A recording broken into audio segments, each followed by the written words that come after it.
bienvenue. Merci à cette super équipe organisatrice de BDX.io sans qui nous ne serions pas tous là. Donc je me présente, je suis Alice Pelletier et je vais vous raconter comment je suis devenue data scientist en venant d'un tour du monde. Avant, je vais vous faire un petit résumé des épisodes précédents. Ce tour du monde. Je suis ingénieure en génie mathématique et informatique. J'ai démarré ma carrière en tant que dev back. Et puis j'ai suivi un peu la voie un peu toute tracée dans les ESN. J'ai fait de la gestion de projet, d'abord sur des petits projets, des moyens, des gros. Je suis devenue directrice de projet et puis j'en ai eu un peu marre. J'ai eu envie de voir un petit peu plus en amont des projets, voir un peu le côté stratégique des projets. Et donc j'ai fait du conseil. Pendant 4 ans sur des gros programmes de transformation et j'étais manager. Et j'ai eu 40 ans. Et alors à 40 ans, donc pour certains diront voilà, tu étais manager, tu as réussi ta vie, c'est bon. Et ben moi j'ai fait un petit bilan, j'ai voulu un petit peu regarder un petit peu en arrière sur tout ce que j'avais fait. Et je sais pas vous, mais moi quand j'étais ado, je m'étais dit bon, moi quand je serai vieille à 40 ans, je veux avoir fait ci, je veux surtout pas être comme ça, je veux pas être comme ça non plus, mais voilà. Et donc, quand j'ai fait mon petit bilan intérieur, je me suis dit, bah, finalement, c'est pas trop mal, je suis assez contente de ce que j'ai fait. Le seul truc que j'avais pas fait, c'était vivre à l'étranger. Donc, ok, super, avec mon conjoint, on venait juste d'acheter une maison, 2 enfants, bon, ok, un peu rock'n'roll. Moi, je rêvais d'aller au Japon, mon conjoint rêvait d'aller aux États-Unis. On s'est dit, bah tiens, si on faisait le tour du monde. Et donc, nous voilà partis faire le tour du monde. Et j'ai fait le tour du monde. Donc, évidemment, expérience incroyable, humaine d'abord, parce que avoir la chance de pouvoir partir avec sa petite famille dans une petite bulle coupée de cette spirale infernale qui est la vie, c'est évidemment une expérience incroyable.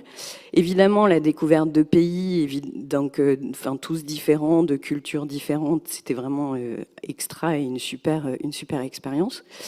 Mais c'était aussi l'occasion de se poser. Alors évidemment dans un contexte très différent, mais je trouve que le confinement avait un peu ce côté-là de se dire faisons une pause aussi un petit peu sur nos carrières, se dire un petit peu finalement pourquoi on travaille, ce qui nous anime dans notre travail. Et finalement en fait mon tour du monde ça a un peu eu cet effet-là.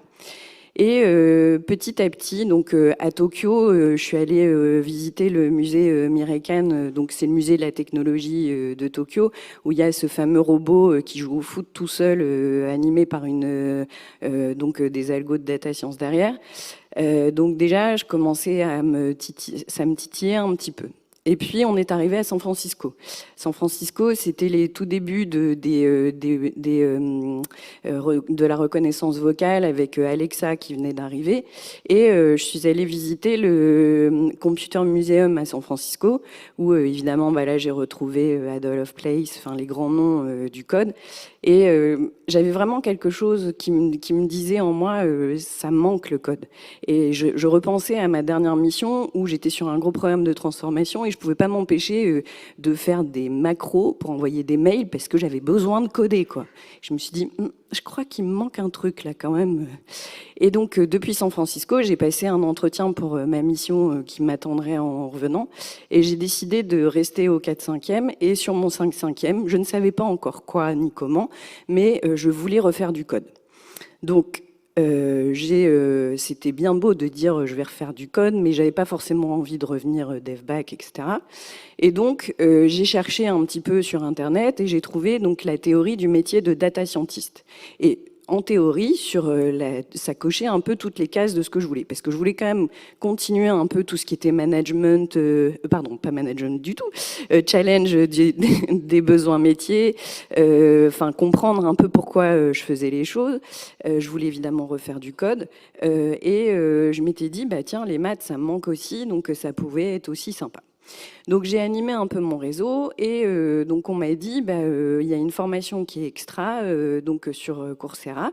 Je regarde, je me dis pourquoi pas, prérequis d'abord refaire du Python, mais tu as fait du Java, ça devrait aller. Donc me voilà reparti dans les formations. Donc j'ai fait que des MOOC. Donc le premier, c'est j'ai fait donc du Python sur Open Classroom. Donc là, c'est pas mal parce que bon, c'est une plateforme en français. Et puis j'ai bien aimé en fait le côté en fait vous avez des TP à rendre et alors à l'époque, mais je crois que ça n'existe plus, mais à l'époque en fait on pouvait donc à chaque fois qu'on avait fini un TP, on devait corriger le TP d'autres personnes et donc c'était enfin un super moyen de revoir du code et enfin de s'initier au review et j'ai trouvé ça hyper intéressant avant de pouvoir avoir sa note. Donc ça, c'était extra. Après, le petit bémol, c'est que quand on a bossé pendant plus de 20 ans et que recoder un robot qui sort d'un labyrinthe, c'était pas hyper concret. Et donc, bon, voilà, mais bon. Et puis, il n'y avait pas de limite dans le temps. Donc, j'avoue, j'ai un peu traîné parce que forcément, en faisant ça au milieu de tout, c'était un peu compliqué. Mais enfin, j'ai fini ma formation en Python et j'ai pu démarrer ma formation en machine learning. Donc là, c'était sur Coursera. C'est la formation d'Andrew Ng qui est très renommée parce que c'est vraiment, je pense, une des meilleures pour démarrer. Et là, bon, grand moment de solitude parce que la formation était tout en anglais. Et bon, je sais parler anglais, mais bon, de là à faire une formation avec des sujets un peu techniques et assez complexes, je me suis dit, oula, ça va être compliqué. Et finalement, les mathématiques étant un langage universel, c'est passé comme une lettre à la poste. Et là, par contre, il y avait des deadlines. Donc, c'était forcément un petit peu plus tendu, mais bon, ça se comprend parce que les notions abordées sont quand même assez complexes et donc c'était important quand même de pouvoir animer les choses. J'ai fini par arriver à bout de cette formation et vraiment, je me suis fait la réflexion de me dire, bon, j'ai retrouvé le plaisir de coder et avec, je ne sais pas si ça vous est déjà arrivé, donc des fois on est bloqué sur un bug ou un problème et tout à coup le matin en se levant, je me suis dit, ah mais c'est bon, j'ai trouvé la solution et donc ça m'arrivait à 5 heures du mat avant d'aller bosser, d'aller corriger un problème. Et donc, quand j'ai fini cette formation, je me suis dit, ah, je crois qu'il y a quand même quelque chose qui est enclenché et c'est sûr, je ne peux plus revenir en arrière, ça ne va pas être possible. En plus, bon, formation, Andrew Ng, c'est une grande ponte de San Francisco, donc c'est à l'américaine, à la californienne. Vous terminez la formation avec, vous faites partie de l'élite de la Silicon Valley. Alors, super, on s'y voit déjà. Bon, après, le quotidien est peut-être un petit peu pas pareil, mais bon. En tout cas, je me suis dit, c'est pas possible, je peux pas en fait continuer à faire ce que je fais. Il faut que je bouge. Ok, mais qu'est-ce que je fais? Et donc je me suis dit, finalement, en fait, je vais m'installer freelance. Je suis directrice de projet, je vais me trouver une mission de 2 jours par semaine, et puis je prendrai, en fait, je continuerai à faire du Kaggle. Donc Kaggle, c'est pas mal pour s'entraîner parce qu'il y a des petits datasets bien faits, etc. Et voilà. Et entre-temps, j'ai commencé à entrer dans des process de recrutement dans différentes entreprises, etc. Et là, vraiment, l'impression de, vous savez, quand vous êtes au bord d'une falaise et qu'il faut sauter, il faut y aller, ça m'a vraiment fait ça. Parce que je me suis retrouvée, évidemment, moi j'avais codé, mais il y a quelques années avant, GitHub, GitLab, laissez tomber, ça n'existait pas. Et Stack Overflow non plus. Et donc, du coup, j'avais dans un des process, je devais en fait coder un projet. Et je me suis dit, mais par où je commence? Parce que quand on a fait une formation, c'est bien beau, mais alors le concret, il n'y a rien du tout.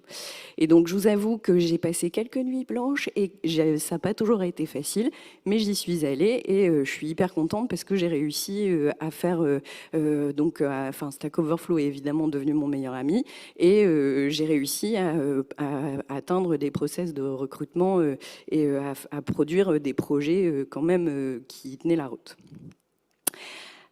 Ensuite, pour trouver donc la mission que j'ai réussi à trouver juste après, je vous avoue que ça a été un petit jeu d'équilibriste parce que forcément, tout le monde me voyait, ah mais c'est super, elle est manager, elle était manager, elle a un passé dans la tech et là en plus elle se forme à la data, c'est génial, on va avoir un manager data. Oui mais non, je ne veux plus faire de management, je veux coder. Quoi? Tu vas faire du code? Mais non, ce n'est pas ça. Il y a des gens qui aiment ça. Et moi, c'est ce que je veux faire. Et donc, je vous avoue que ça n'a pas toujours été facile, mais j'ai réussi à tenir bon sur mes objectifs et mes ambitions. Et j'ai réussi à mettre mon premier algo en prod. Et alors là, quel bonheur, parce que franchement, par rapport à la production de quelques slides, c'est quand même vachement plus intéressant. Alors où j'en suis aujourd'hui, donc ça va faire 4 ans que je suis freelance dans la data. Je suis actuellement en mission chez Pix, donc c'est un groupement d'intérêt général qui coche, enfin c'est une mission qui coche un peu toutes mes cases, donc puisque je fais du code, je fais un peu de data science et dans une super équipe et en plus avec pour une mission qui est d'intérêt général. Et en plus, j'ai découvert plein de choses comme le pair programming ou le mob programming, donc vraiment c'est extra. Et je regrette pas un instant de tout ce que j'ai fait précédemment. Parce que je m'éclate et je trouve que ce qui est important, c'est que en fait, on oublie trop que le bonheur au travail, c'est d'abord en fait de s'éclater. Et pour ça, moi, j'ai lu le bouquin de Sheryl Sandberg en avant toute, qui compare en fait la carrière. En fait, il y a beaucoup de gens qui la voient comme quelque chose de très linéaire, où en fait, sont des échelles qu'il faut tout le temps monter. Et elle amène en fait cette ère de jeu où finalement, une carrière, ça peut aussi être des voies parallèles, essayer de prendre des fois des voies un peu parallèles, parfois redescendre. Et alors, enfin, l'essentiel, c'est de trouver du bonheur au travail.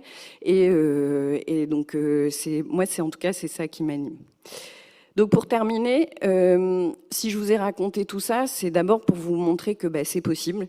C'est pas toujours facile, évidemment. Il y a des moments où c'est parfois même difficile, mais il faut pas avoir peur d'écouter son intuition et de se faire confiance. Et surtout, à une époque où on parlait hélas beaucoup de burn-out ou de gens qui sont mal au travail, je trouve que quand on est dans un secteur comme le nôtre, dans la tech, où clairement on connaît pas trop la crise et en plus on a le choix parmi un éventail de métiers, faut se faire confiance et pas attendre que son manager ou qu'un baby-foot soit installé en salle de pause pour pouvoir en fait s'éclater. Et donc soyez acteurs de vos carrières et puis enjoy. Merci. Et un petit feedback est bienvenu. Et n'hésitez pas, je ne sais pas si on a le temps pour les questions ou si ce sera pendant le déjeuner. Alors, est-ce que vous avez des questions ?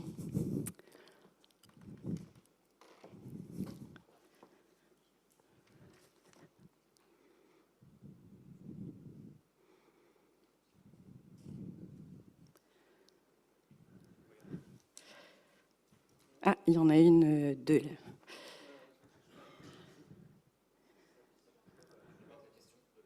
D'accord. T'arrives à... Je vais la répéter dans le micro.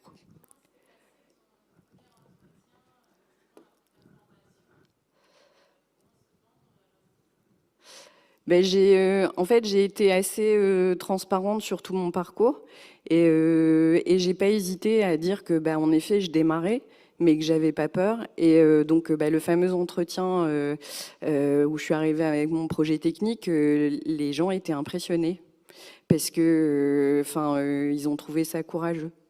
Et donc, c'était cool. Après, il y en a d'autres. J'ai passé d'autres entretiens où, certains ne comprenaient pas, mais je me suis dit que s'ils comprenaient pas, c'est qu'il valait mieux pas que j'aille travailler avec eux.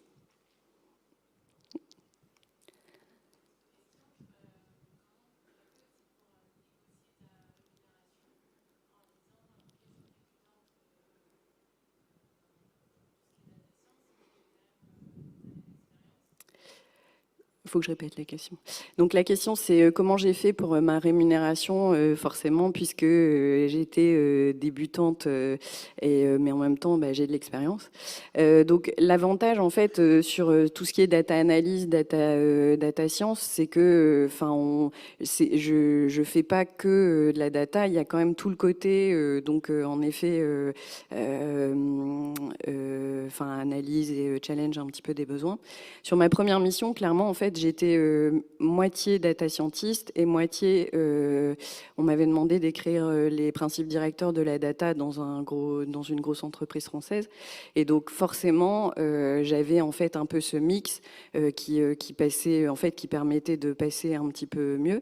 Et puis, je suis surtout passée freelance. Et donc, au niveau financier, du coup, même si mon TJM était moins important, je gagne plus ma vie. Une autre question ? Oui.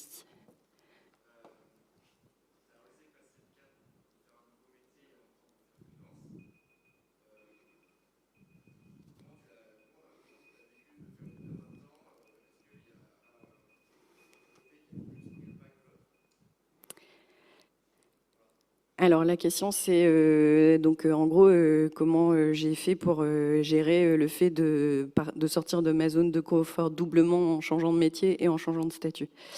J'ai 20 ans d'expérience en ESN. Et donc, quelque part, le service, enfin, ça a pas, pour moi, passer freelance, ça n'a pas changé grand-chose, hormis le fait de devoir gérer un peu d'administratif, mais sinon, ça n'a pas changé grand-chose.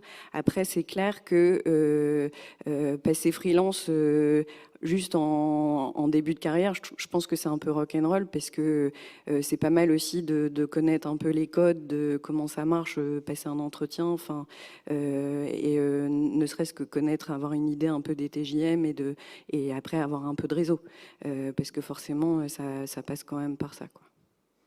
Et donc j'ai pas eu vraiment l'impression d'avoir double effet qui se coule, quoi. Je pense que c'était vraiment plus le fait, ce qui a été le plus un peu difficile pour moi, c'est de me retrouver en fait avec des équipes quand même souvent très jeunes, puisque les data scientists en général ils sortent juste de l'école, et d'être complètement décontenancé par je savais pas créer ma clé SSH, mon compte GitHub, il y a quasiment rien dessus parce que j'ai pas ces réflexes là, quoi. Donc c'est ça qui a pour moi été le plus difficile. Une autre question? Eh bien, merci à tous. Et puis, n'hésitez pas si je suis dans les parages, donc si vous voulez me poser d'autres questions. Merci.